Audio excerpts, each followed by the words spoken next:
Greetings, legends, and star pals. This is Lindsay and Sarah here for your July 2025 month ahead astrology forecast. Sarah, hey, good to see you. Hi, good to see you too. How you doing? I would say surviving. How about you? Surviving. Yeah, I would say some Are things you are. also surviving? I think it's sort of, I'm really feeling the Jupiter Saturn square. I wasn't exactly sure how that was going to show up in the cardinal signs. We had a bit of this last summer, but I think that there is a real, there's lots of good things happening, but they all have caveats. They Yeah. all have caveats, and the caveats are not fun. They're not fun caveats. Yeah, I think as I was telling you before we started recording, like we moved into this new house. It's great. And there's a rodent infestation in the roof. And so it is sort of like every good thing is coming with a weird, stinky structural problem, whether that's literal or metaphorical. But it is literally because of the way that the house was built.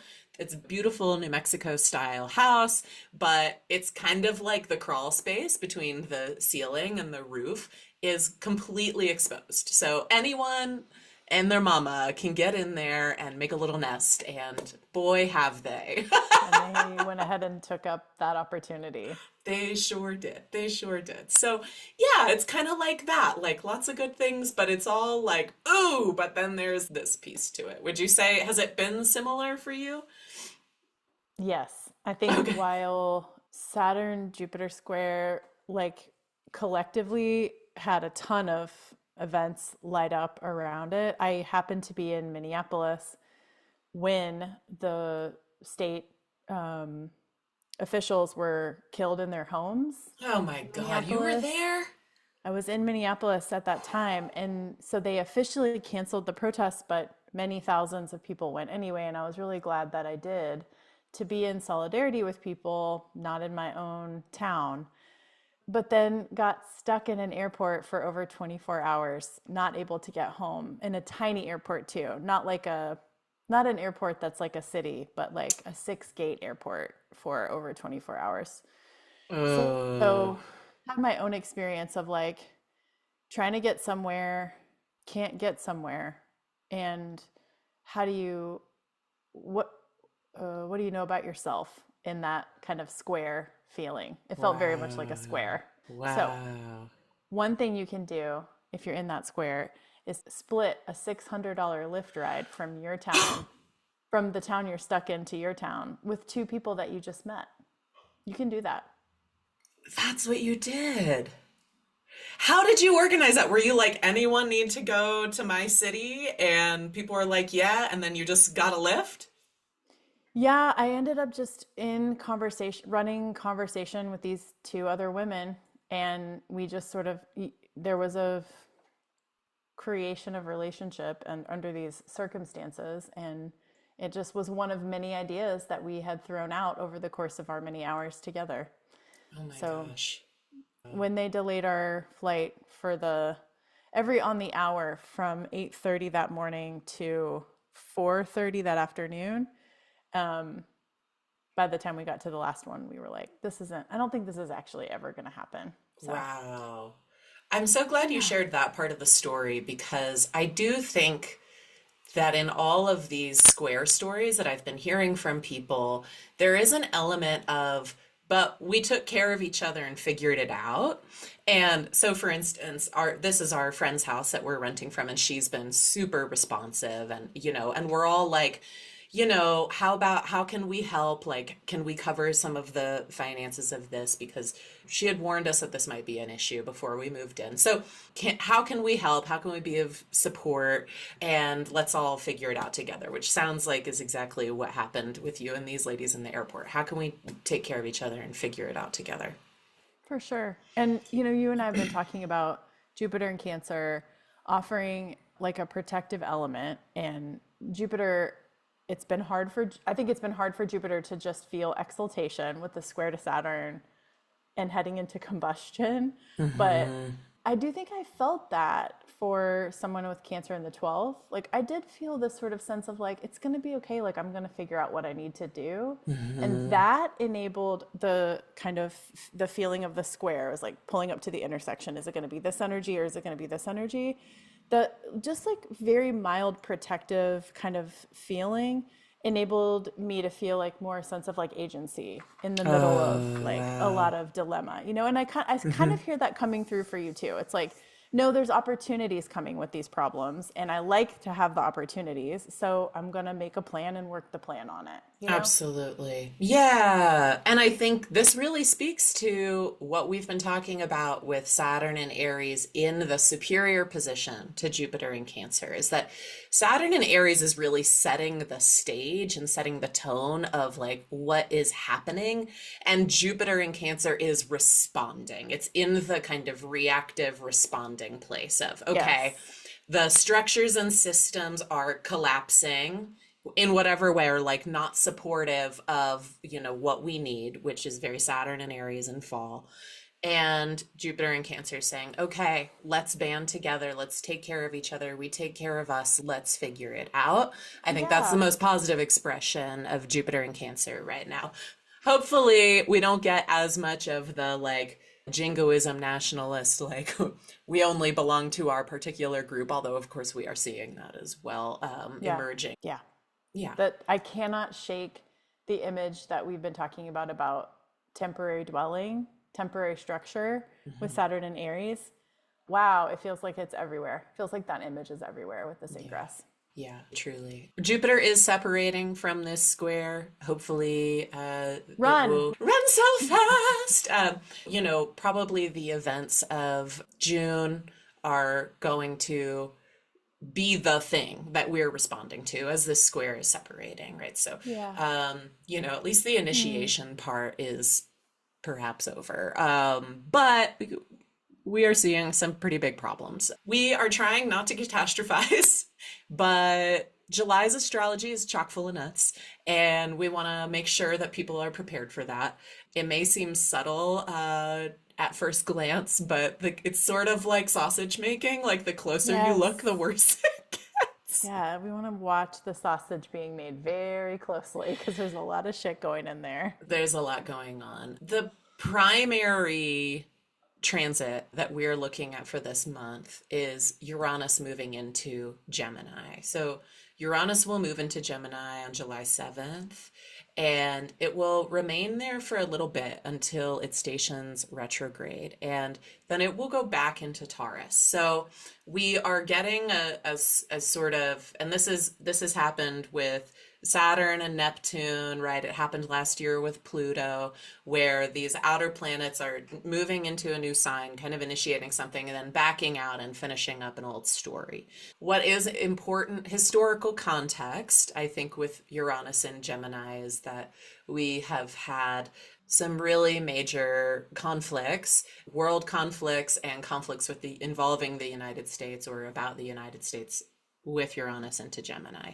And so it's the Uranus return for the country. This is where we have where the US has its natal Uranus. So during the Revolutionary War, Uranus was in Gemini. And then we have the Civil War was the next time around, and then World War II was the time after that. So I think this probably isn't surprising to anyone just based on the developments that we have seen in recent weeks around the US's involvement in military operations abroad. But yeah, it's a doozy. It's a doozy. I don't know if you want to add anything to that, Sarah. It's just there's visuals that you can look at that drive this home too. I think sometimes in the astrology world we can track patterns and we might say like for a particular planet in a particular sign, like we've noticed a pattern over time, but we also have chapters where the same thing is happening and the pattern isn't met.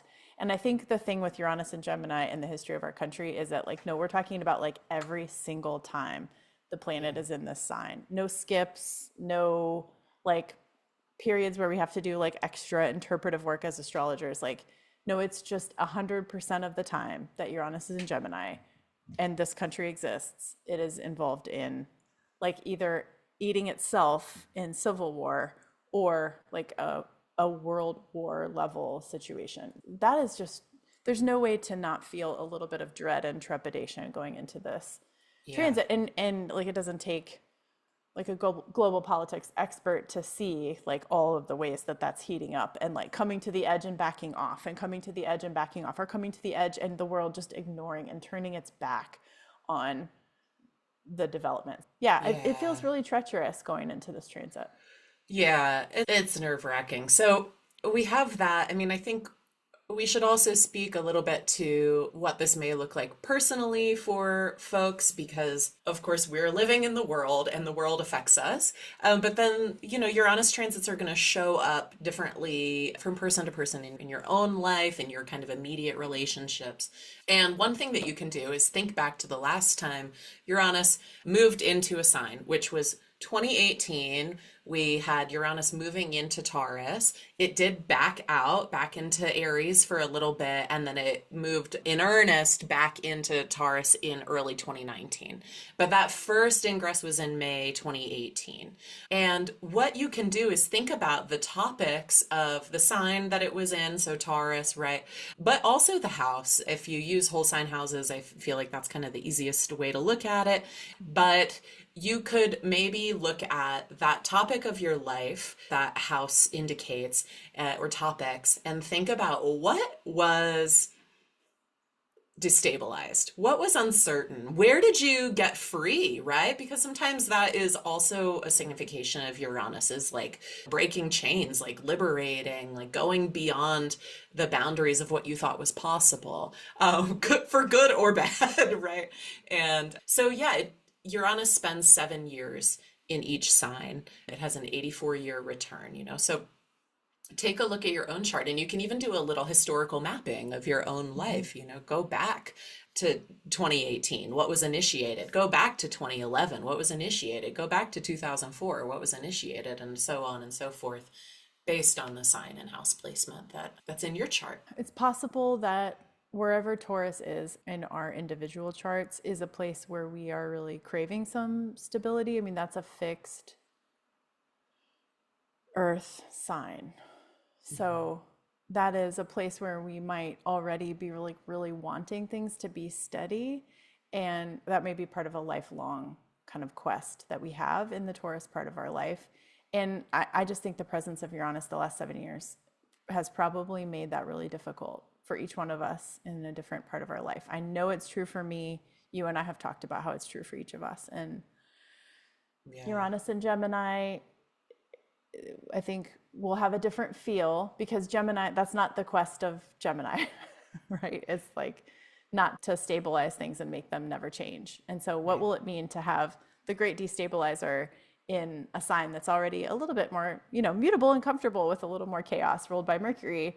What will that look like is a whole other thing. But yeah, I think you're wise to invite us into reflection just about the Uranus and Taurus story first. Yeah, yeah, that I think it can be such a good indicator of what maybe to anticipate a bit. And it's not all bad. Like, when Uranus was transiting Aries, that's my seventh house, I got married. Now, it became and was a very unconventional marriage. And so I think that's kind of like, that's the story. When Uranus transited my eighth, or as it's been transiting my eighth, I've had a couple really, really significant losses in my life, and had some adventures and misadventures about collective property ownership. And so also, something unconventional about that, but I learned so much from it. And if I do that again, I will have a lot of tools in my toolkit to do it well, I think.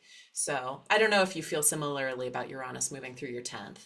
It's actually a really good spin for me, thinking about how you and I maybe both come into our lives, come into the structures of our lives with a little more comfort with being unconventional to begin with. So that means how we work with what Uranus is doing might be a little different too. That's actually a really good point. But yeah, I just feel like stabilizing my public reputation in my vocation has been very difficult for the last 7 years. And who I am publicly has changed a lot in that chapter. It sure And has. yeah, the truth is I'm grateful for what I could describe as like a Uranian journey. And it was very painful. There didn't feel like there were always a lot of anchors to grab onto. Yeah. Yeah, I think it's a helpful reminder that Uranus is not a malefic, but it can be difficult if you're trying to put something in place and protect it. It can be really difficult to do.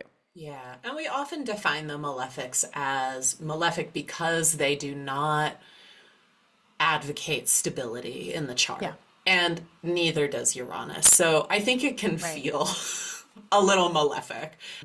And, maybe all of the outers really to some extent have that vibe. But They're not like personal allies. no, they don't give a shit. They're sort of like, I do what I want. I do what I want. Yeah.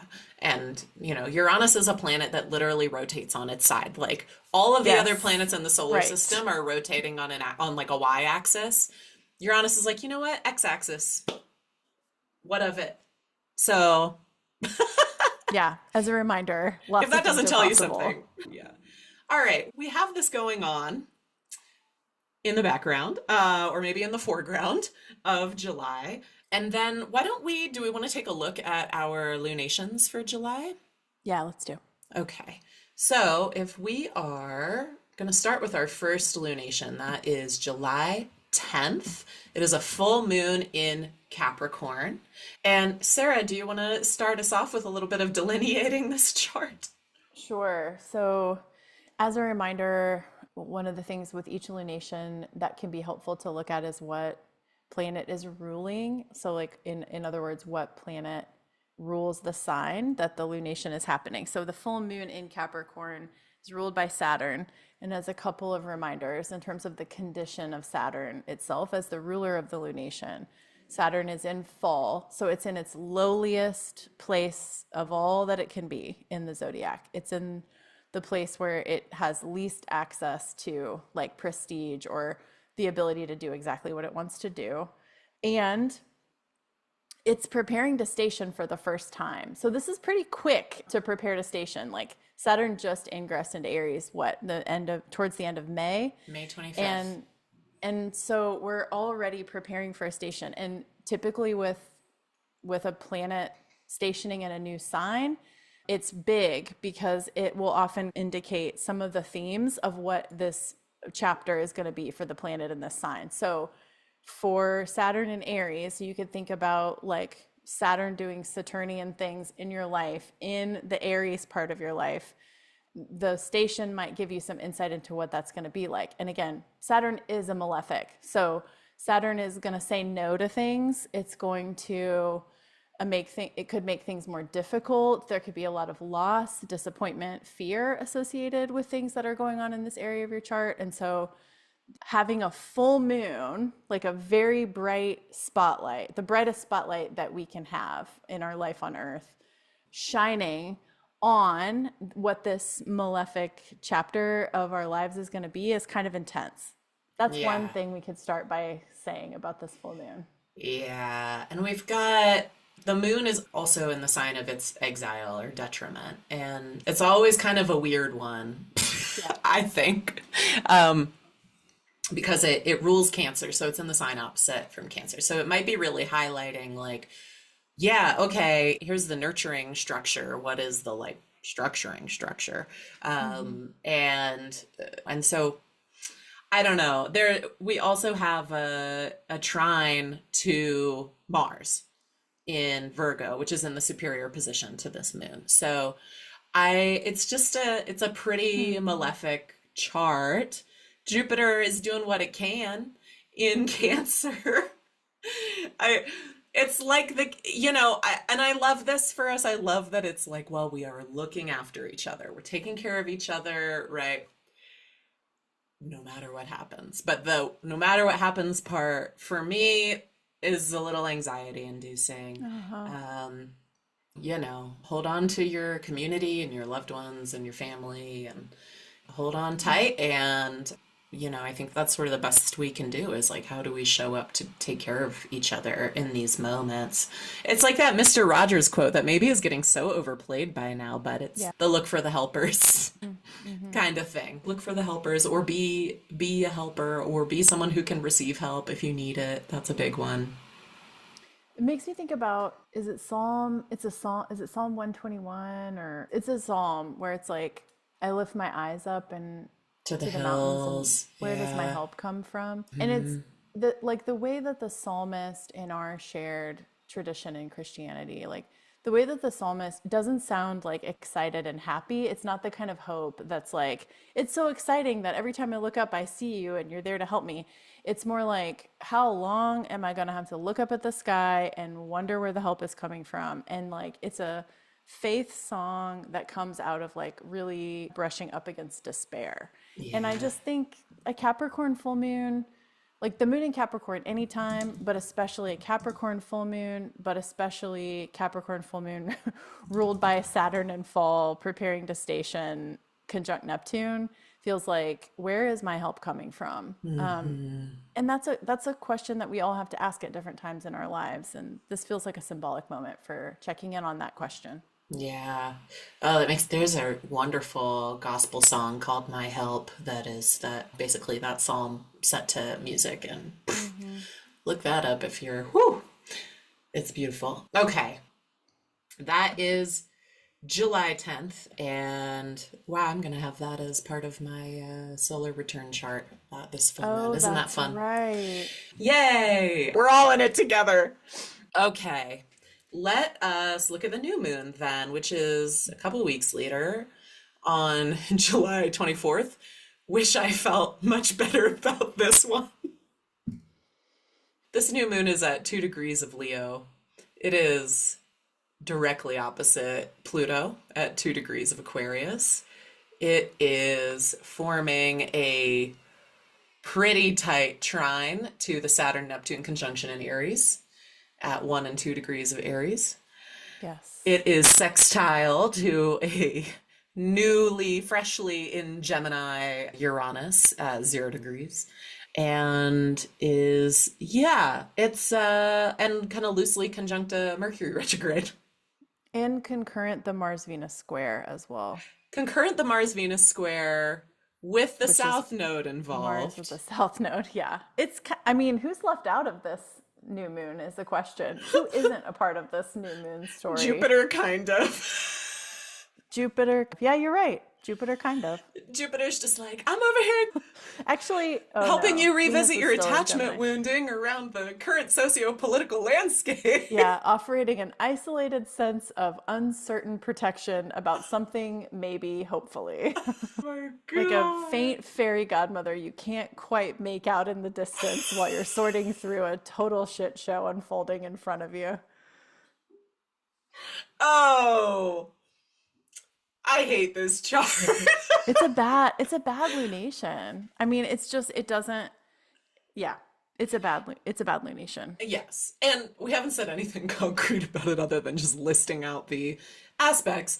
But, essentially, we have a lot of very tight engagement between Pluto, Saturn, Uranus, and this new moon. And, I think when I'm looking at these planets in the very early degrees of these signs, I'm thinking of all of the initiations that we have been associating with those things. So Pluto into Aquarius, right? Yeah. Like things going on with AI. I think we've been really associating with that. Saturn into Aries, things going on with structures that are no longer holding up to the current pressures. Uranus in Gemini, all the things that we outlined at the beginning of the episode that we're not going to talk about anymore. We're just, they're all like working together in this very chemical way, right? Like sextiles are engagements between elements that make each other react. Yeah. So we've got air and fire. This is air and fire. So if there's like a conflagration, this is like a big windstorm coming. And, even thinking about we had horrible wildfires a few years ago when Jupiter was in Aries here in New Mexico. And one of the reasons that they got so bad was it was during the windy season. Mm-hmm. And so what might have been a containable fire Mm-hmm. became the worst fire in state history because the winds just carried it, just like Yeah. took it and ran. And so that's that is what I'm seeing elementally Yeah, that's happening a good in this point. chart. Yeah, Yeah. that Saturn and Neptune are in Aries, and there's a lot of oxygen available and connected. Yeah. Yeah. Yeah. I think that this could also indicate, right? And let's be real, like I think when we're talking about scary things happening in the socio-political context in that field, there to every action there's an equal and opposite reaction. And so whatever is happening that is like not life-giving, I think there is also going to be a counter movement of people who are like, fuck this, and are also catching fire. And if we think of like fire, we have on one hand like the Holy Spirit, right? Like, and on the other hand, we have like brimstone. I don't know, like they're both, it's kind of both sides. So I think we can get both with this, where there's like hell on earth, but also like a lot of really divine movement. And same with air. Like you can get a tornado that can be like really Mm-hmm. destructive, and you can also get like a really refreshing breeze. I don't like this chart because it feels extreme and it Mm-hmm. feels a little scary because I don't want to have to respond to bad things with like a Mm-hmm. whole lot of effort behind a really good thing. But I do think that that can and will happen here. It's a really helpful reminder. Yeah. Well, good. I'm glad. It was like the spirit stepped in and was like, say something hopeful. So yeah, we all know. We're all paying attention. I think if you're listening to this, I think you're paying attention because you wouldn't listen to us if you didn't want to know. If you didn't like a little bit of doom and gloom, you wouldn't listen to Sarah and me do our monthly forecast. Do you think that's true? I have no idea what our tone usually is.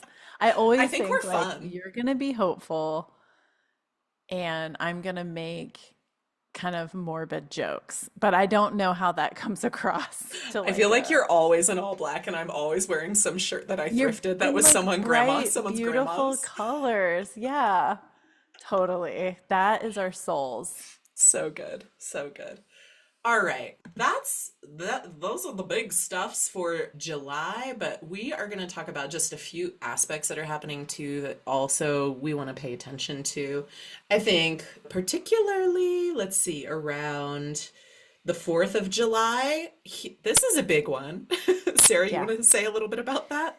Yeah, just a few things that are happen all at the same time on July 4th, which I we all have our own. If you're listening to this or watching this, you have your own relationship with the day of the 4th of July, probably. But one of the things I'm going to be paying attention to is that that's the deadline that Trump has set to pass this bill that if it passes in its close to the state that it is now, a lot of people will lose their health care in addition to like a million other terrible repercussions. But anyway, so knowing that there's another element to that day is also increasing my vigilance around the astrology of that day, including the following things. Venus is going to go into Gemini that day. So Venus is going to go from this kind of chapter in Taurus, which I don't know, anybody enjoying Venus in Taurus? I love a Venus in Taurus transit. I can't deal with Venus in my eighth house. It's too much, but I'm happy for everyone who's loving it. Just feeling a I'm little just like, I guess I'm sad, benefic but I'm energy pretty. there. I don't know. Oh my That's God. all it is like pretty Anyway, crying.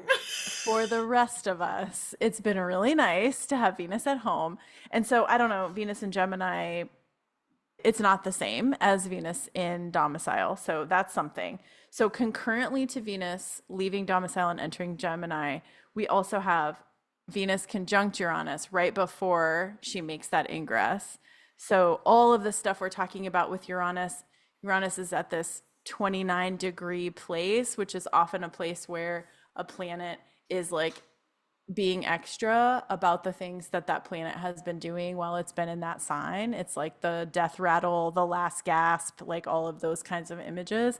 And so I don't know what it will mean for Venus to be conjunct Uranus at that point.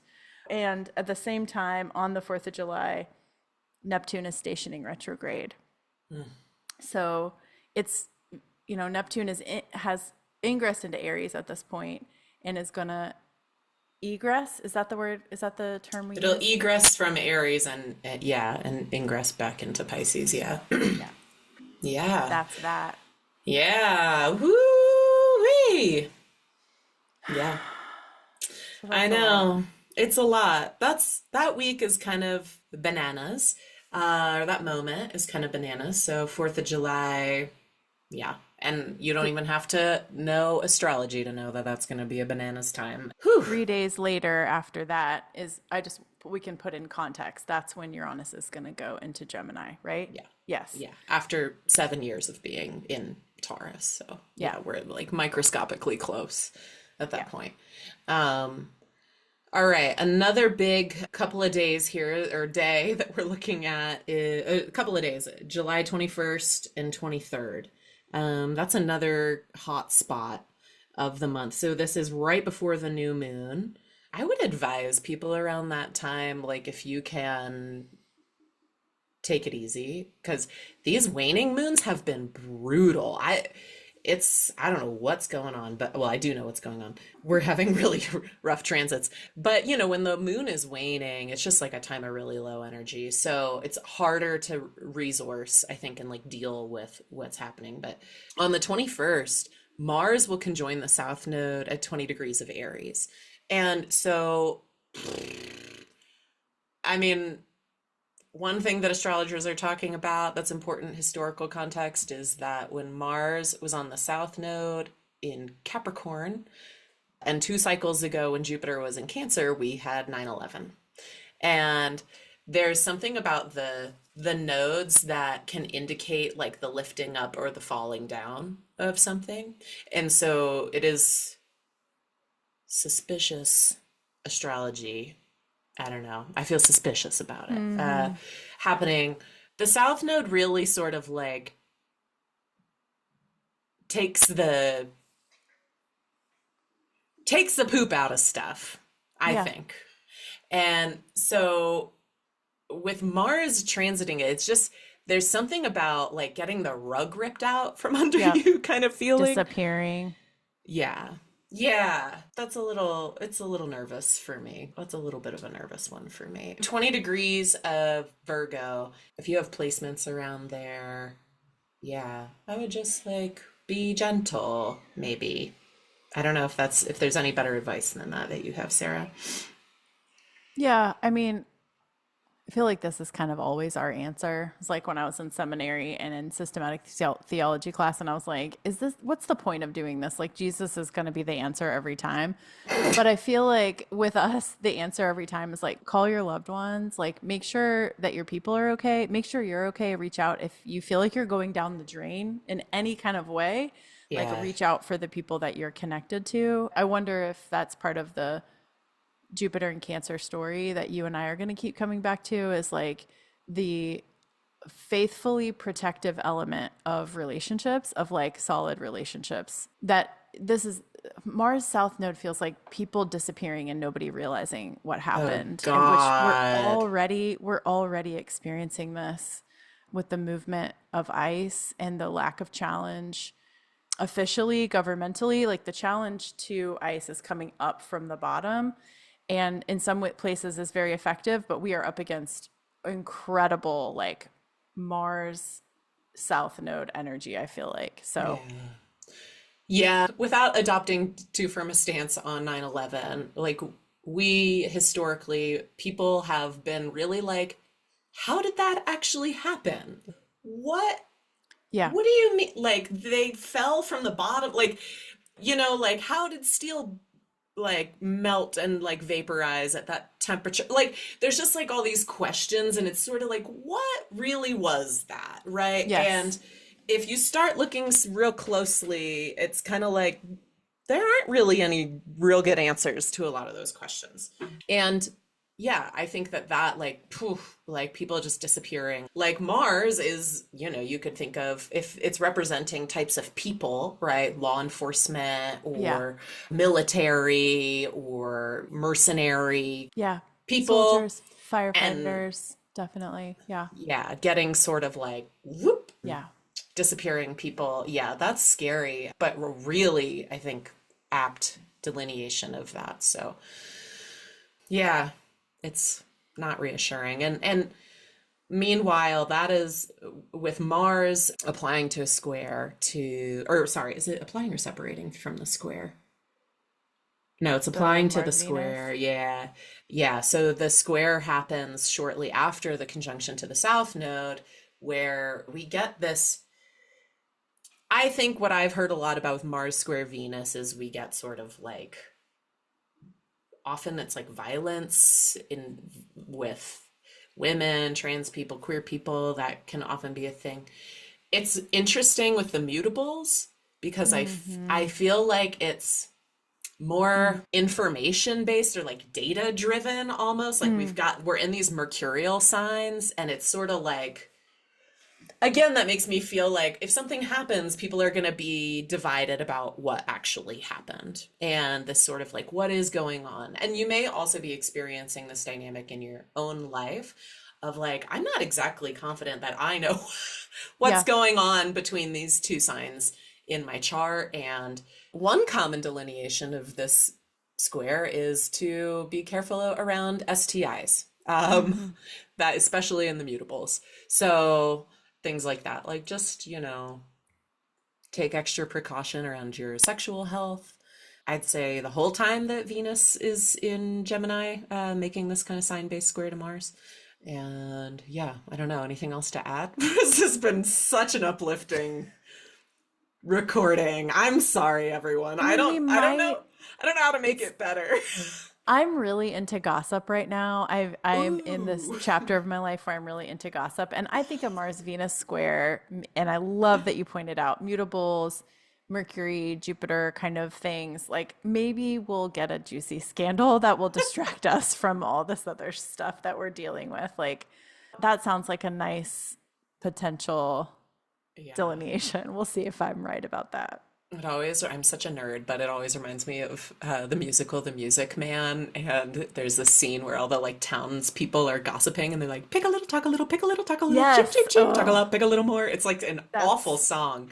But that really feels like pick a little. That's like Mars and Virgo, right? Like pick at something. And then Venus and Gemini's like, blah, blah, blah, blah, talk a talk a little. little. Yeah. Yeah. Yeah. All right. Well, So maybe it'll we be fun might gossip. really feel bad about ourselves when we see what actually happens with this. But yeah, that's my best case scenario is like buying a bunch of like trashy magazines at the grocery store and like hiding in my room, like reading celebrity blinds, like reading new gossip that's like coming out about celebrities, but Yeah. hiding in your room while you do it. Well, and with Mercury in Leo, that also seems true, particularly like Good point. retrograde. Which God, we didn't even talk about the We Mercury need to talk. retrograde this Yeah, we month. need to just talk Let's end about with Mercury that. a little bit. Yeah. Yeah, but Mercury will have stationed retrograde on July 17th at 15 Leo. So, yeah, Mercury in Leo, that feels very much like celebrity gossip or like revisiting a story of something that happened, or I don't know. I mean, we are, does this make the opposition to Pluto eventually? Do we get that, or does it station direct before then? Mm, I'm going to check. It stations direct at 4 degrees Leo, so no, but it gets close. It gets close. Yeah, I mean, I feel like this sort of ongoing story, the Leo, Aquarius, early degrees, all these oppositions to Pluto that we've been getting, like the Mars opposition and things, and how it has expressed through the government, leaders, these sorts of things. Super yes. interesting. I wonder if we're gonna get, yeah, some sort of exposing news about a leader. Couldn't Set up imagine a, what that could be, but yeah, also, are better there for any that. consequences? Probably not. For people who like tidy Mercury retrogrades, This is all in Leo. So that's sort of rare, right? That you get the whole retrograde cycle happen in one sign. And this one, it doesn't. It's all happening inside of Leo. It like stations in the middle, it goes back and then forward again. No Cancer, no Virgo. So I don't know. It's a real leonine cycle for you if you've got some stuff going on that you're trying to sort through in the Leo part of your life. I don't think maybe we're not the best astrologers to walk people through what's happening in the Leo part of your life. Because we But have I too don't many know. placements in We just Leo. like yeah, like We're a first Leo house. heavy Walk me duo. through. Yeah. Yeah. All right. We on July 31st, the very last day of the month, we do get the inferior Cazimi. So Mercury retrograde will Yeah. conjoin the sun will conjoin Mercury retrograde. And so, yeah, there may be around that day some clarity around what that retrograde's about. And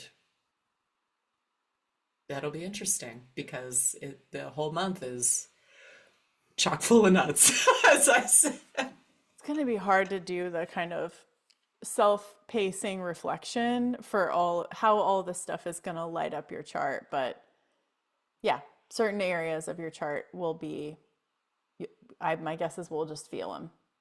Yeah. Leo is going to be one of those. Yeah. One of the words that I've been thinking about a lot with this astrology is regulation.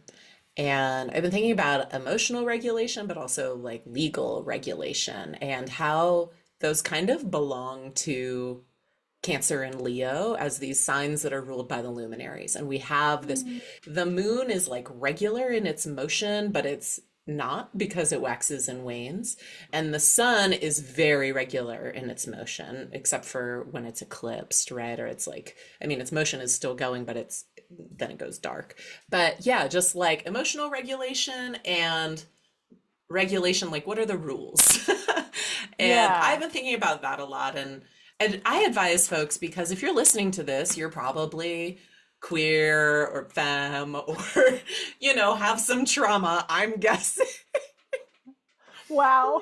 Our target audience Our has target audience. religious wounding, queer with religious wounding, and some trauma informed, probably wisdom. Yeah, and I've been thinking a lot about like polyvagal theory and this Yeah. sort of like noticing. It's been very helpful for me to learn about and notice when I'm feeling hyper aroused and need to like walk it back a little bit, or hypo aroused and need to like move or like do a little something because I'm feeling like super fatigued and stuck.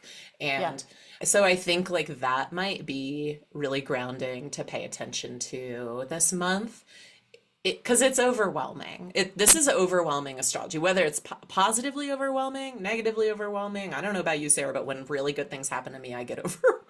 Yeah, for sure. I'm like, can I trust this? Is this a trick? And then it's important for me to notice what's happening in my body and then respond gently, but accordingly. That's Hmm. my best advice for dealing with July. What do you think? Well, I was going to ask, do you think that regulation has to be linguistically connected to king, right? And Mm-hmm. sovereign. Like, Mm-hmm. so Yeah. that's also another cool way of connecting to the luminaries as well, especially, connecting to the sun and Yeah. thinking about like, yeah, the self and self-regulation and like our own rules and our own knowing our own windows, like your window of hyper and hypo arousal may be different than the next person, so there isn't like a universal regulation formula. Yeah, that's actually really helpful to think Oh, about. It's a great. good Leo season invitation. Yeah, thank you. Yes, and we get Leo season this month too. Cancer into Leo, the sun ingresses Leo on the 22nd of July. Feast of So, Saint Mary Magdalene.